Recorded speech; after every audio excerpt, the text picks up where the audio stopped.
We really appreciate your presence here tonight.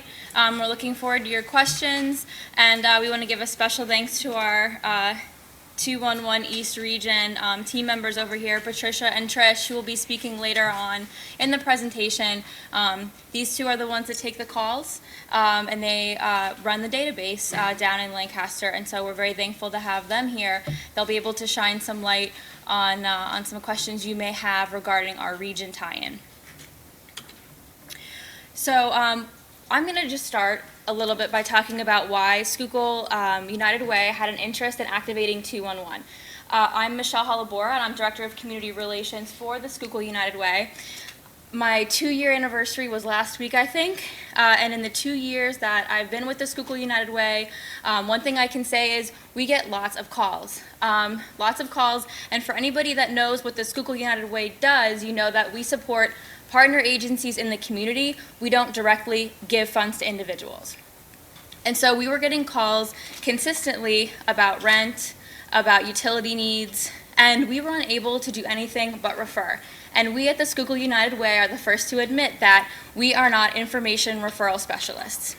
So that, along with new bilingual needs that we were seeing in the community, brought us to research 211 more, and it's an initiative that's been long-standing. I think Kelly, she's been working on 211 for how long? How long have you been? About 1997. Okay, so this is not something that was invented yesterday. This is something that is nationwide as 211, and it's something that Kelly has been long researching. So when we started to see an increase in calls, see an increase in different needs, 211 was what we thought of immediately to help to ease these concerns. What's great about 211 is that it is a nationwide network, and 211 call centers typically serve regions. And we are housed with the PA 211 East region, which is housed through the Lancaster United Way. What's great about this regional structure is the calls are answered by trained call professionals, as we see before us here, but the data is input in Schuylkill County. And so this is a great way to regionalize, we felt, because we were able to talk to our community members, feel out what community programs are being offered, and get that data and collect it firsthand, face-to-face here in the community. You can see that there are multiple counties under PA 211 East Region. You see Schuylkill there, Berks, Lehigh, of course Lancaster. And while you can call, you can also go on 211 to search online. So we have the link up there, pa211east.org, as that is the regional site that allows you to search for Schuylkill County specific. So this is not only a health and human hotline, but it is a great online database and place of research. The system is free to use, and it's free for nonprofit health and human service providers to get listed. What you'll see in front of you is our palm card. This is our key piece of literature. So the front has all the information you would need on 211, and then the back has information on how to get listed. And so it's pretty easy, where you just go to the SchuylkillUnitedWay.org website, and we have inclusion criteria, which we'll go over in a little bit, and then there's an easy online form to fill out.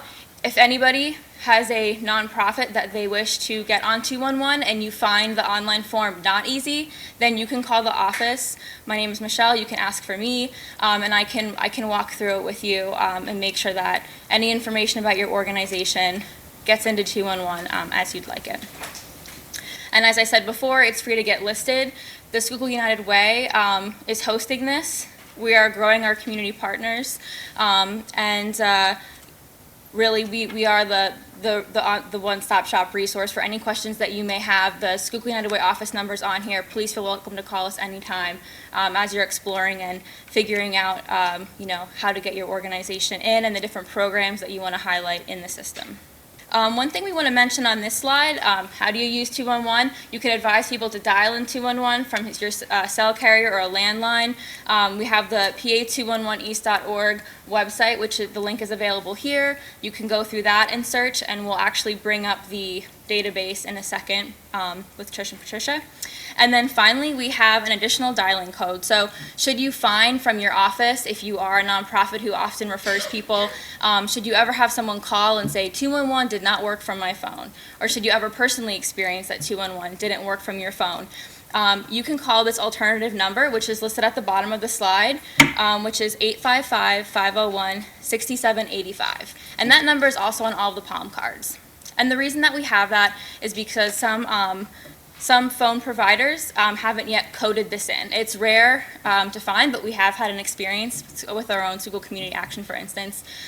They are good to go now, I believe, but it was a moment where that alternative number came in handy for them, so we like to share it with you. All right, and now I'm going to welcome Patricia up here, and she's our information and referral specialist for 211 and also the office manager down at Lancaster. So she's going to kind of go through some of her experiences, and I'll give her the stage now. Good evening. Thank you for having us here today. As Michelle mentioned, I am Patricia Espinosa Vargas. I am the office manager as well as a call center specialist. I've been with the United Way in Lancaster, specifically in the 211 information referral capacity for just under 16 years now. And I'm also one of the bilingual specialists, Spanish, and we currently have 3 bilingual specialists, and we have access to a multitude of languages through a language line services. So my role for here tonight is to really go through indeed what a call would be like, and what happens when you dial 211. So when we receive a phone call, the information referral process can really be divided into 5 basic stages, and these are standards that are kind of set forth by our national organization, which is AIRS, the Alliance of Information Referral System. So they have indicated that for us, stage 1 would be the contact. So basically, folks that are calling in, first thing we say is greeting the caller with, thank you for calling United Way 211. We identify themselves. My name is Patricia. How may I help you? Greeting the caller pleasantly and identifying ourselves certainly helps build rapport with the person. Stage 2 in the information referral process would be our assessment process. Which is basically folks that are contacting us really are calling 211 because they need help. They're not always able to clearly state their situation, especially if it's complex. So through active listening and good communication techniques, we assess the client's needs in a natural way. So certainly we ask open-ended questions, such as how can I help you today? We ask closed-ended questions that really help us extract pieces of information that's relevant to their situation, such as how old are your children, things of that nature. And then we go into really probing their situation a little bit, where we explore if the reason that they're calling really reflects a larger underlying reason, which is the actual cause of their problem. So if they're needing rental assistance, why did they get behind? Is it because they lost their job or something happened in the household? We try to gather that detail so we can address some of those underlying issues, even though they may have said, all I need is rental assistance. It certainly may be other reasons that they could really utilize assistance with that they may not even have thought to ask for. Some of the examples, so when you call into 211, one of the very first things that we ask you is your zip code. That really helps us identify, one, where you're calling from. It helps us narrow down the resources. Certainly it is helpful to give resources that might be across the state, but we try to start with local resources. So the way our database sorts, when we put a zip code, it will sort by proximity to that zip code, and then we'll expand out to out of county, national, all that good stuff. Certainly, if necessary, we will ask family composition. If they're going through perhaps medical issues, we'll ask their health circumstances. We try to also capture if they have access to transportation. Referring to a food pantry that is 10 miles away that they can't get to isn't very helpful. So if they have, by proximity, we try to, how are they going to get there? And certainly for some instances, we may ask if they have the ability to pay for services. So for example, if there is not a free clothing bank in the area, do they have the means to be able to pay a little something at a thrift shop?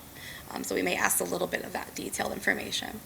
We always ask for permission to ask further details. Certainly we don't want to intrude.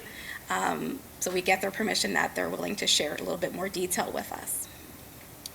And just as an information, is all the demographics that we capture for folks, we can then extract that and pull that into statistics. So we can really help identify a community's standpoint, how many calls are for rental assistance, how many are in the household size. We can really capture that information and put that into a meaningful number for the communities that we currently serve. Stage 3 in the information referral process is clarification. Clarification is certainly ensuring that we have accurate understanding of the problem. Certainly you may tell me something I may have misunderstood, so we just kind of paraphrase to make sure that I do truly understand what the need is. Stage 4 is information referral provision, which is basically giving the resources. So once we have assessed and clarified the need, we provide the choice of information and or referrals that the client needs. To provide good referrals, we truly do need a basic understanding of human services and the ability to accurately search our resource database. We are human, so we do err. So there are times that we may search differently, so it may take us an extra couple seconds to find what we're really looking for, but we do always ask for patience with the person. We do pay close attention to the eligibility requirements of a particular service to make sure the client may qualify. If a service says you must be employed and have income and you have no income, we're not going to refer you to that program. Not very helpful if you're automatically going to get a no. Ideally, we try to give clients a choice of up to 3 options for a particular need. We certainly don't want to overwhelm someone with too many referrals. Sometimes there may only be one realistic option. And there are sometimes that there are no referrals available. And if there are no referrals, we will tell you, unfortunately, at this time, we don't have anything in our system that we can refer you to. But then at that point, we take the time to try to brainstorm other solutions. So, for example, one of the biggest needs we have are basic needs, rent, utility, things of that nature. Those services aren't available at this time. We do try to go through, other ways to really be able to tap into some of those services that you may not have thought of, like maybe using a food bank. If you go to a food bank, it's going to save you money by not having to spend as much at the grocery store. It's a few extra dollars you can allocate to a utility bill or something of that nature. Stage 5 in the information referral process is a closure. Certainly a closure is more than saying a goodbye. We try to confirm that the client understands their situation, they have the information provided, the referral information provided, rather, and they're confident that the next steps and feel comfortable contacting 211 again if they need to. So how do we work with a caller that's in an emergency and maybe should have dialed 911 or a crisis intervention type services? The question is, do we do a soft transfer?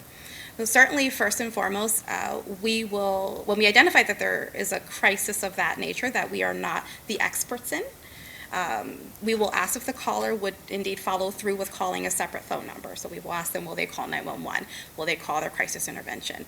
If they are not able to, do not feel comfortable to, we will absolutely do a warm transfer with that appropriate agency. We always get the client's permission that they are allowing us to call that agency on their behalf.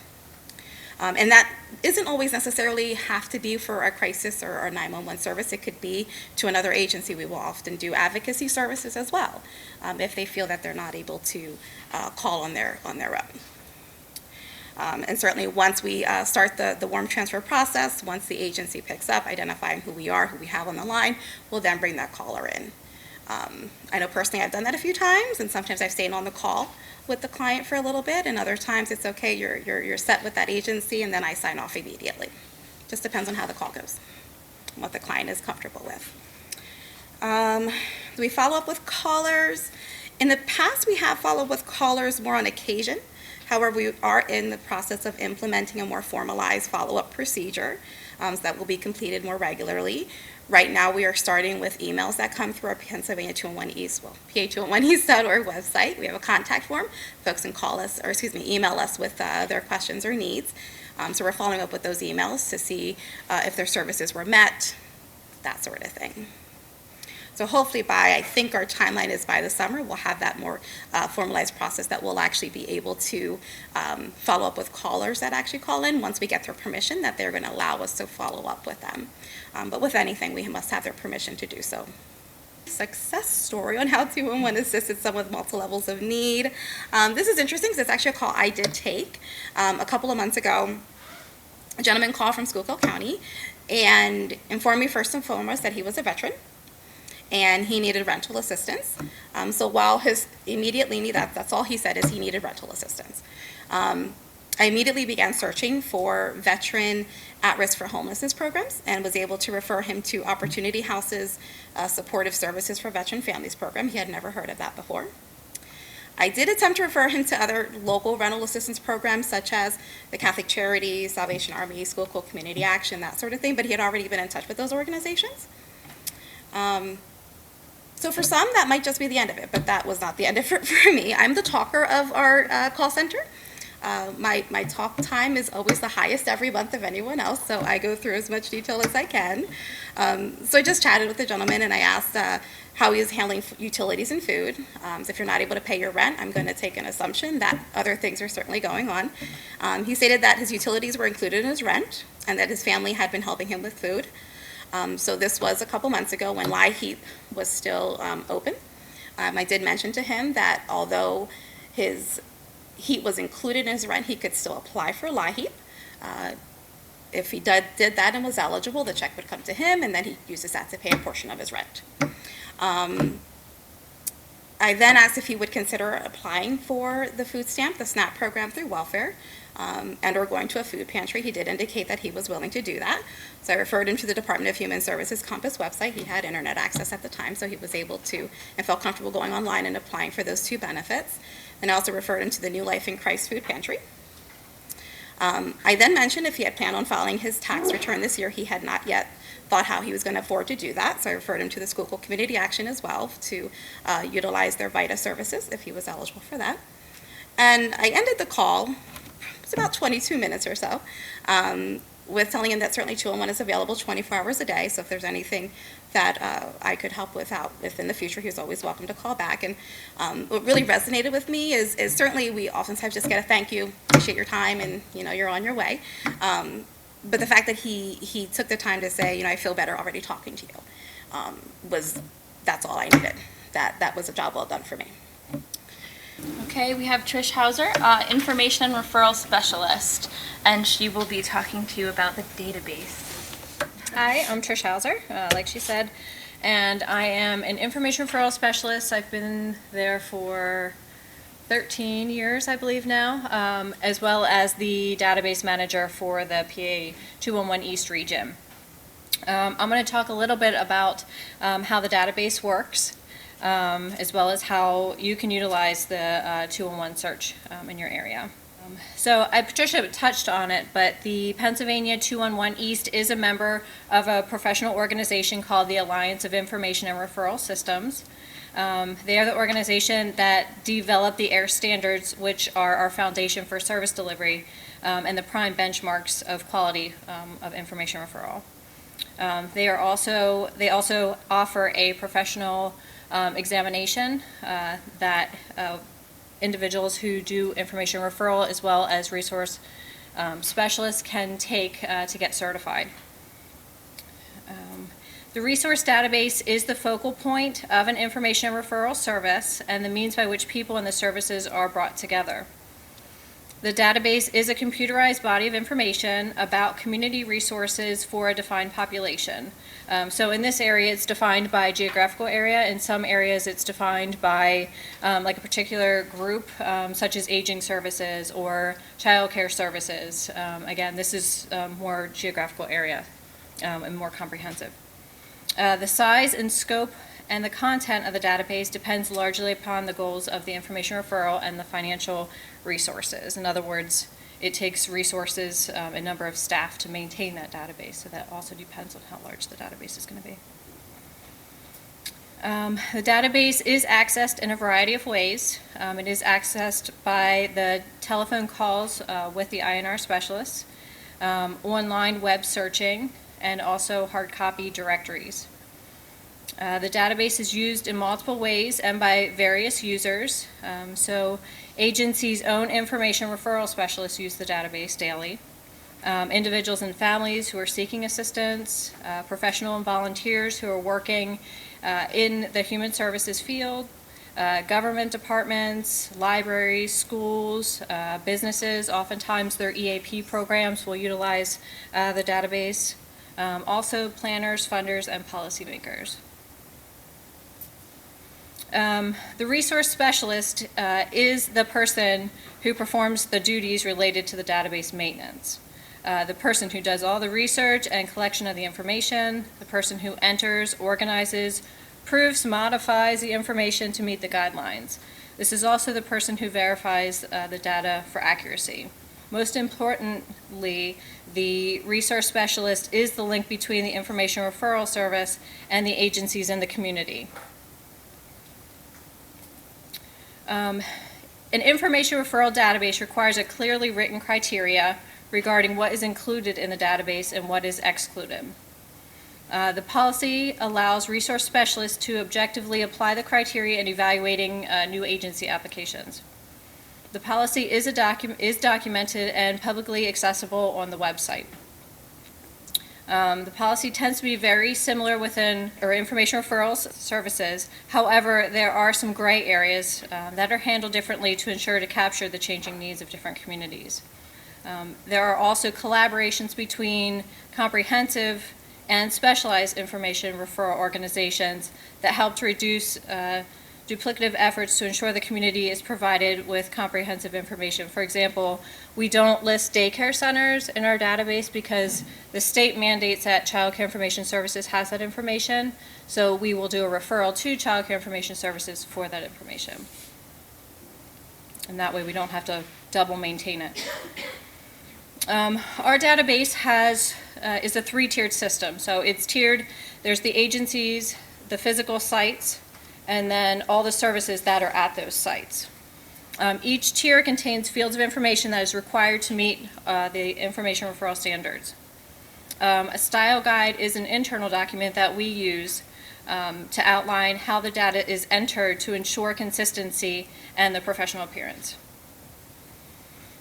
The service record is what we mostly use for referrals in our office. So the service record is going to include a brief description of your service, agency or address, phone numbers, eligibility, intake process, the documents required, hours, fees, insurance accepted, language, ADA accessibility, etc.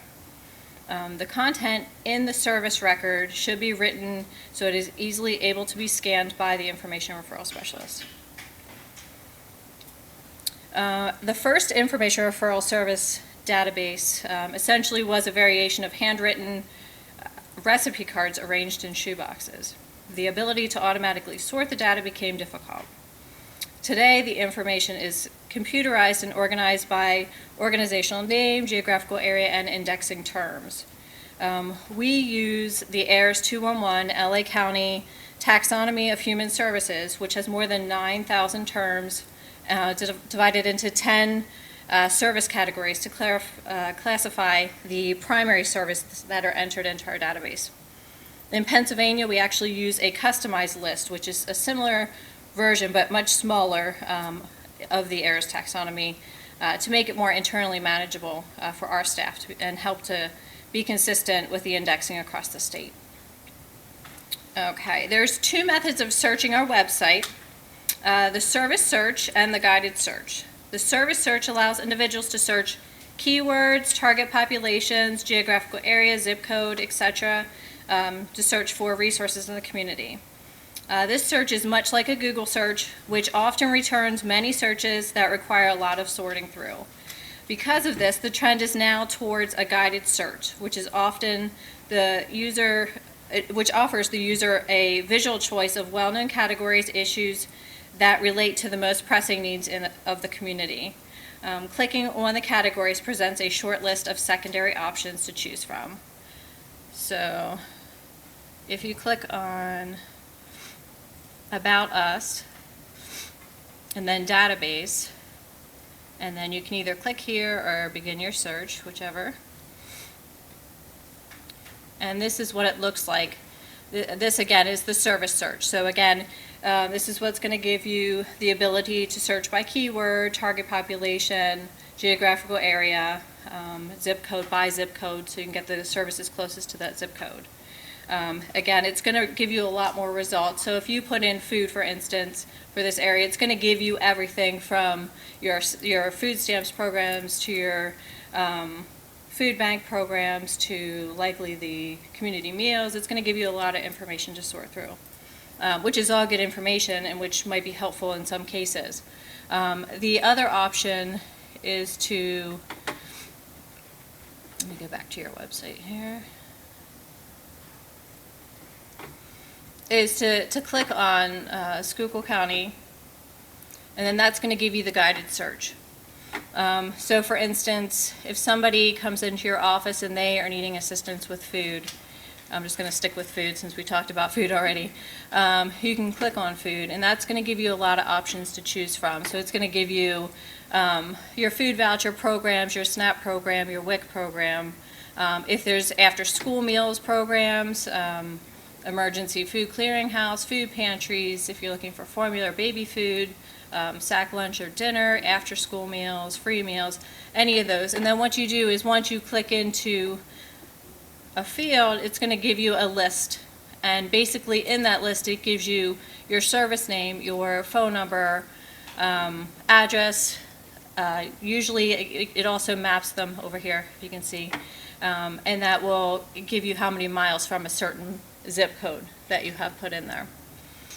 So then if you actually click into, we'll just choose one, if you click into one, it's then going to give you full information. It's going to give you the name, it's going to give you a description, where the geographical area covers. So it may cover all of Schuylkill County, it may cover just a certain population, so it might be a school district, it might be a county, it might be a zip code. And what agencies need to do is then make sure to let your local person know that this is the only places that you cover, so that they can put that in there. It will give you the intake process, so if they have to call or if they can walk in, what they need to bring. If there's any other eligibility requirements, any fees, any hours, who to contact, any of that information, and that's all going to be clearly in there. The one big thing about the database also is the maintenance of the database. Every record in our resource database has to be completely updated on an annual basis to meet the standards for the errors. So the annual update involves the organization receiving the latest version of their information that's in the database, reviewing it, and making changes if required, affirming that, and returning it to the resource specialist. This includes not only the agency, but the separate sites and their services. An annual survey process is conducted by mail or by email. We may also do site visits or telephone interviews, whichever's easiest. Generally, it's by email or phone. Documentation should be collected from organizations in the database verifying that they've received and reviewed their listing, and that it is correct or needs changes. The resource specialist cannot assume no changes are needed. An organization must be involved and confirm no changes are needed to complete the annual update, and that's by the standards. The resource specialist will make the changes and additions for the agency as they request them. Annual updates alone are not enough to keep the resource database accurate and up to date. There is a database change that must be made, or there are database changes that must be made throughout the year. These are often come to light from the information referral specialists who deal directly with the public. Some examples of these may be new directors or new program managers, new address, new phone number, or new hours. The information must be verified by the staff to confirm the accuracy. So sometimes we'll get, our staff will contact me and say, hey, I got a call, that number's no longer in use, or the hours changed. We can't just automatically change the data in our database. We have to contact them, confirm the information, make sure that's accurate before we make those changes. An ongoing proactive search for interim information changes are part of the database maintenance process also. So attending meetings, receiving agency newsletters, searching social media increases the chances of learning about interim information changes. Ideally, agencies directly contact the information referral service with the information and the updated changes. So if you have them, then you would contact them ideally. Updating a resource database is a never-ending commitment for a resource specialist. For new agencies, a standard agency questionnaire is used to gather information, and Michelle talked about this briefly, about the agency being considered for the resource database. This includes the minimum data fields required by the information referral standards. From the United Way's website, under PA 201, you would click to register your organization. So if anybody needs help with that, she had mentioned that you can also contact her as well. Okay, and that's pretty much it. So I think we're opening it up for questions. I think that one last thing that I would just like to emphasize is we obviously can't get anybody or any information or any organization into the 211 system without that information. So it was emphasized how important it is. We want to make sure we have the most accurate information available. And as we move forward with this, we're really seeing people using it more rapidly. I was just telling someone earlier today that originally we started around 42 people using it, and with our last quarterly report, which came in, it showed that we had over 400 people between internet searches and phone calls. And so this is a system that's being used before we were even live. Our quarterly report, I think it was our third quarter from 2015, showed people were dialing in. And so it goes to show that the regional effort is leaking into Schuylkill County before we even had it up and running. People were familiar with the system, and they continue to use it. So, we thank you in advance of your consideration to have your organization listed.